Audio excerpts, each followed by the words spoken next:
की बात होती है तो मैं ये कहूँगी, अपना वजूद भुलाकर हर किरदार निभाती है। नारी ही वह शक्ति है जो समाज को बदलने की ताकत रखती है, हिम्मत रखती है और दृढ़ संकल्पित होकर हर कार्य को करती है।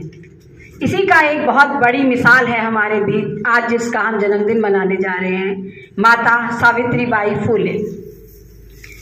माता सावित्रीबाई फुले की बात करते हैं तो हम कहते हैं कि हम बहुत से किस्से सुनते आते हैं और कहते हैं कि हर पुरुष के पीछे एक महिला का हाथ होता है। अगर कोई पुरुष अपनी प्रगति करता है, अपनी उन्नति करता है, तो उसके पीछे यही कहा जाता है कि हर किसी महिला का हाथ होता है। लेकिन यहाँ हमको बिल्कुल विपरीत देखने को मिलता है। माता सावित्रीबाई फुले को राष्ट्रपिता माता बनाने में उनके पति राष्ट्रपिता ज्योतिराव फुले जी का बहुत बड़ा योगदान रहा है। तो हम बात करते हैं यहाँ समाज की तरक्की की।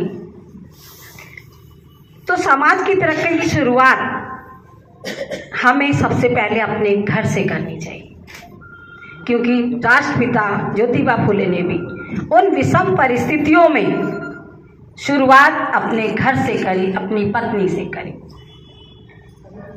और उन्होंने सबसे पहले अपनी पत्नी को शिक्षा दी। ये नहीं था कि सावित्री माता कोई बहुत पढ़ी लिखी नहीं थी, अनपढ़ थी। वो एक बहुत जागरूक महिला थी। उनके अंदर समाज में कुछ करने की इच्छा शक्ति थी, लेकिन उनको प्रोत्साहन दिया राष्ट्रपिता ज्योतिबा फुले ने। उन्होंने समाज में शिक्षा की अलग जगाने के लिए सबसे पहले 1848 में पुणे में एक विद्यालय खोला जो सब महिलाओं के लिए था। उन्होंने सिर्फ एक विशेष समाज के लिए काम नहीं किया, उन्होंने एक विशेष जाति के लिए काम नहीं किया। उनका लक्ष्य था समाज में हर वर्ग की महिला, क्योंकि उस समय परिस्थितियां ऐसी थी, समाज में किसी भी वर्ग की महिला को पढ़ने का अधिकार नहीं था। तो उन्होंने अलग जगाई, इसके लिए उनको अपना घर त्यागना पड़ा। उसके बाद मैं बात करती हूँ उनकी दूसरी शिक्षिका, जिन्होंने कंधे से कंधा मिलाकर उनका साथ दिया। और जब उनको घर से निकाला गया तो उस्मान शेख और माता फातिमा शेख उन्होंने उनको अपने घर में शरण दी और वहीं से उनकी शिक्षा की शुरुआत करी। तो मैं यहाँ पर माता फातिमा शेख को भी नमन करना चाहूँगी, क्योंकि उन्होंने उनका कंधे से कंधा मिलाकर शिक्षा, महिला शिक्षा को बढ़ावा दिया। और इस पर माता जिजाऊ,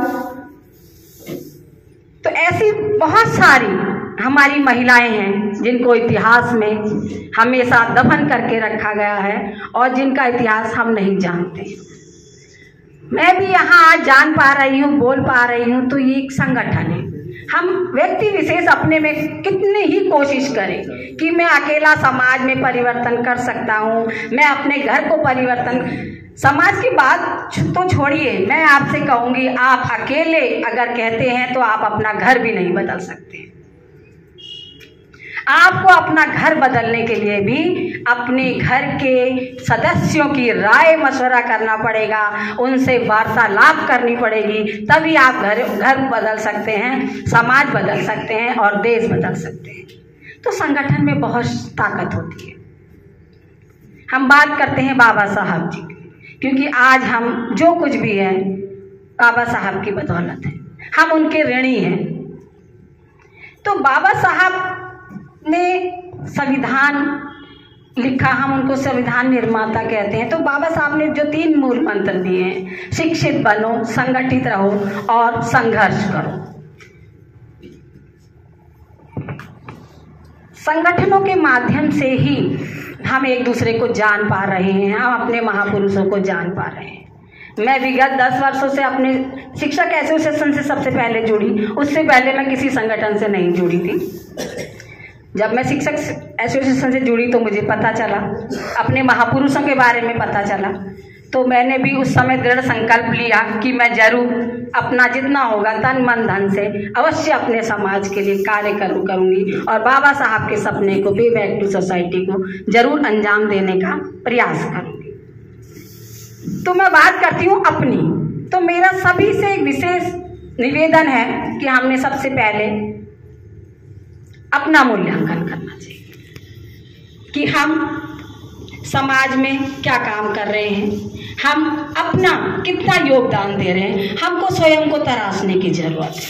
अगर हमने जिस दिन अपना आकलन सही प्रकार से कर दिया तो निश्चय ही हम समाज को परिवर्तन की भी और देश को परिवर्तन की भी ताकत रखते हैं और हिम्मत रखते हैं। इससे विगत मैं बात करूंगी ये अम्बेडकर विद्यालय की। विगत कई वर्षों से मैं देखती हूँ कि हमारे सीनियर सिटीजन यहाँ बैठे हैं, चाहे टमटा जी हैं, बॉस जी हैं, डी आर आर्या जी, जितने भी सीनियर हैं, इन्होंने हमें थाल सजा कर ही दिया है, तभी हम उस थाल को और सजाने का काम कर रहे हैं। उन्होंने हमें, वो हमारे इन संगठनों की नींव के पत्थर। मनुष्य स्वभाव है, कोई भी संगठन आएगा काम करेगा तो पॉजिटिव भी होंगे कुछ पॉइंट, तो कुछ नेगेटिव होंगे। तो हमारा आकलन रहना चाहिए कि हम पॉजिटिव चीज़ों को लें, क्योंकि सर्वगुण संपन्न कोई मनुष्य नहीं होता है। कमियां मुझ में भी होगी, कमियां जब अच्छाइयां हैं तो कमियां भी हैं। कमियों के बिना अच्छाई का कोई महत्व नहीं है। तो मैंने उनको हर जगह जगह पर कार्य करते देखा है और इस विद्यालय को हम ही हल्द्वानी में रह के, मैं हल्द्वानी में रह के मुझे ही नहीं पता था कि एक अम्बेडकर विद्यालय भी, लेकिन मैं इन लोगों की बदौलत आई, ये लोग हमारे घर तक पहुँचे।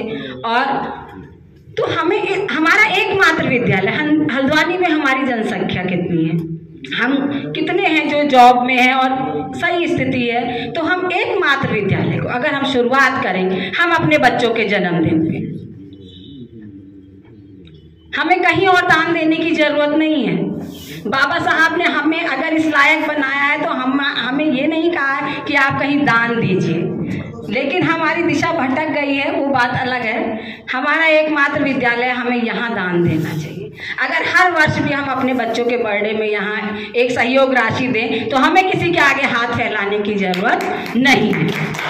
हम अपने आप में 85% इतने सक्षम हैं, हमें किसी सीएम डीएम के पास जाने की जरूरत नहीं है। अगर हम एक संकल्पित होकर कार्य करने की ठाने, इसलिए हमें किसी के वो भी पीछे लाने का कार्य नहीं करना है। और मैं अपनी महिला शक्ति से कहूँगी कि मैंने खुद एक संकल्प लिया है कि मैंने महिलाओं को जागरूक करना है और मैं प्रति माह अपने घर में एक महिलाओं की बैठक का आयोजन करती हूँ। और इस माह भी मैं 5 तारीख को अभी से आप सभी लोगों को इनवाइट कर रही हूँ। मैंने संकल्प ले लिया है कि इस 5 तारीख को, क्योंकि छुट्टियाँ चल रही हैं और हमने महिलाओं को जागरूक करने का कार्य करना है। हमने इससे पूर्व कुसुमखेड़ा में, प्रेमपुर, लोजज्ञानी में, भगवानपुर में और हीरानगर एक महिलाओं की बैठक का आयोजन किया।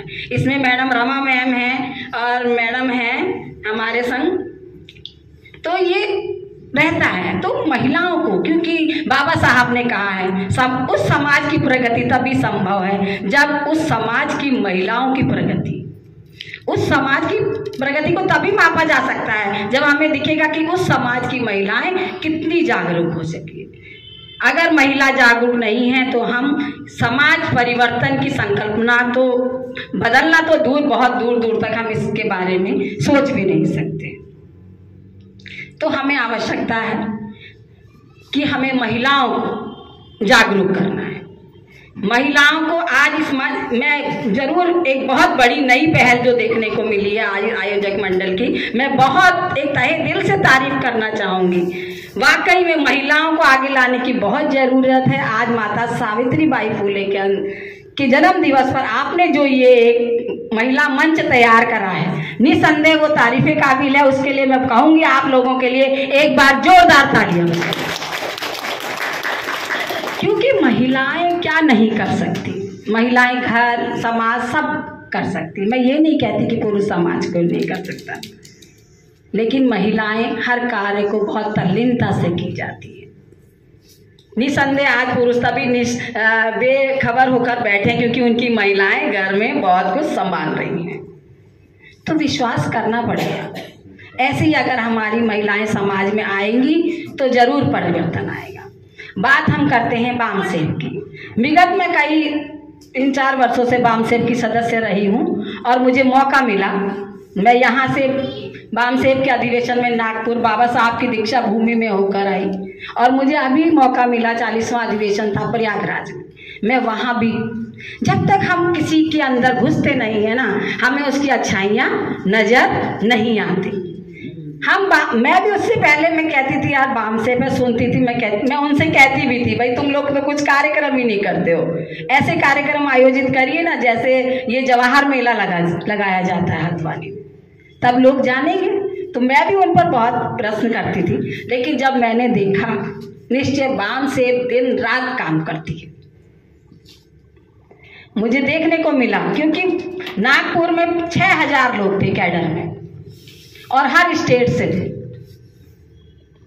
और अभी प्रयागराज में था वहाँ भी 6000 से ज़्यादा ही होंगे।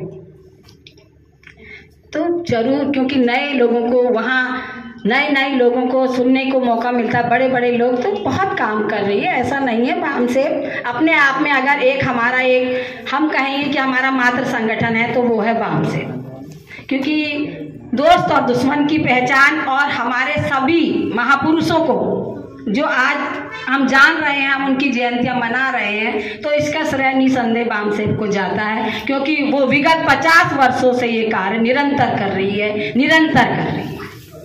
तो हमें आवश्यकता है बामसेब को भी सही रूप से जानने की कि सही बामसेब कौन है।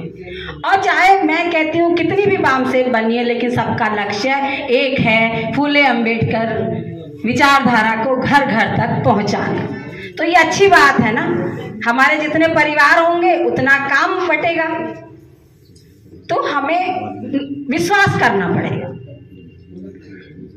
क्योंकि ईमानदारी और विश्वास ही है जो हमारे लक्ष्यों को पूर्ति करती है और हमें हमारी मंजिल तक पहुंचाती है। तो मैं आज यहाँ एक बार पुनः आप सभी को राष्ट्रमाता सावित्रीबाई की जन्मदिन की बधाइयाँ देती हूँ। और मातृ शक्ति को मैंने बोल दिया है कि 5 जनवरी को मेरे घर में कार्यक्रम है, आपको अपने संग और महिलाओं को भी लेके आना है, क्योंकि महिलाओं को जागरूक करने की बहुत जरूरी है। बामसेब एक कर्मचारियों का संगठन है, ये बात ठीक है, लेकिन बामसेब ने और विंग्स तैयार करेंगे, इसकी शाखाएं। उन्होंने एक विद्यार्थी संघ का गठन किया है कि हम बच्चों को नहीं जोड़ पा रहे हैं, बच्चों को इसकी जानकारी नहीं देख पा रहे। तो मैंने देखा जब हम वहाँ कैडर में गए थे तो कई 1000 से ज़्यादा विद्यार्थी की विंग्स वहाँ पहुँची थी। उन्होंने एक विद्यार्थी संगठन तैयार कर दिया है इस कार्यक्रम को आगे बढ़ाने के लिए। और इसके अलावा इन्होंने चलिए जो रिटायर्ड हैं, जो जॉब में नहीं है, प्राइवेट जॉब है, जो कर्मचारी नहीं है, उनके लिए मूल निवासी संगठन की स्थापना करी है बामसेब ने। तो मूल निवासी संगठन अपना योगदान दे रहा है, जिसके जिला अध्यक्ष हमारे राजेंद्र प्रसाद गंगोला जी है। और जब से बामसेब ने उनको मूल निवासी कार्यक्रम में जोड़ा है तो वो निरंतर अपने कार्यों को अंजाम दे रहे हैं। तो इसके अलावा उन्होंने एक सभ्यता संघ कलाचार, जिसके गाने की रुचि है, जिसको डांस की, जिसके अंदर सांस्कृतिक कार्यक्रम, एक सभ्यता संघ का भी उन्होंने एक संगठन बनाया है। और एक राजनीतिक पार्टी PPID का भी उन्होंने करा है कि आप समाज को अगर अपनी एक शक्ति ताकत देते हैं तो PPID को पहचानिए। तो इसी के संग मैं यही कहूँगी, कोई भी संगठन अपने आप में बहुत अच्छा काम कर रहा है, हमें सिर्फ जानने की ज़रूरत है, पहचानने की ज़रूरत है और विश्वास करने की ज़रूरत है, तभी हम अपने कार्यों को अंजाम दे पाएंगे। इसी के संग मैं एक बार और नारी शक्ति का अभिवादन करते हुए सभी को जय भीम, जय मूल निवासी, जय संविधान, जय भारत।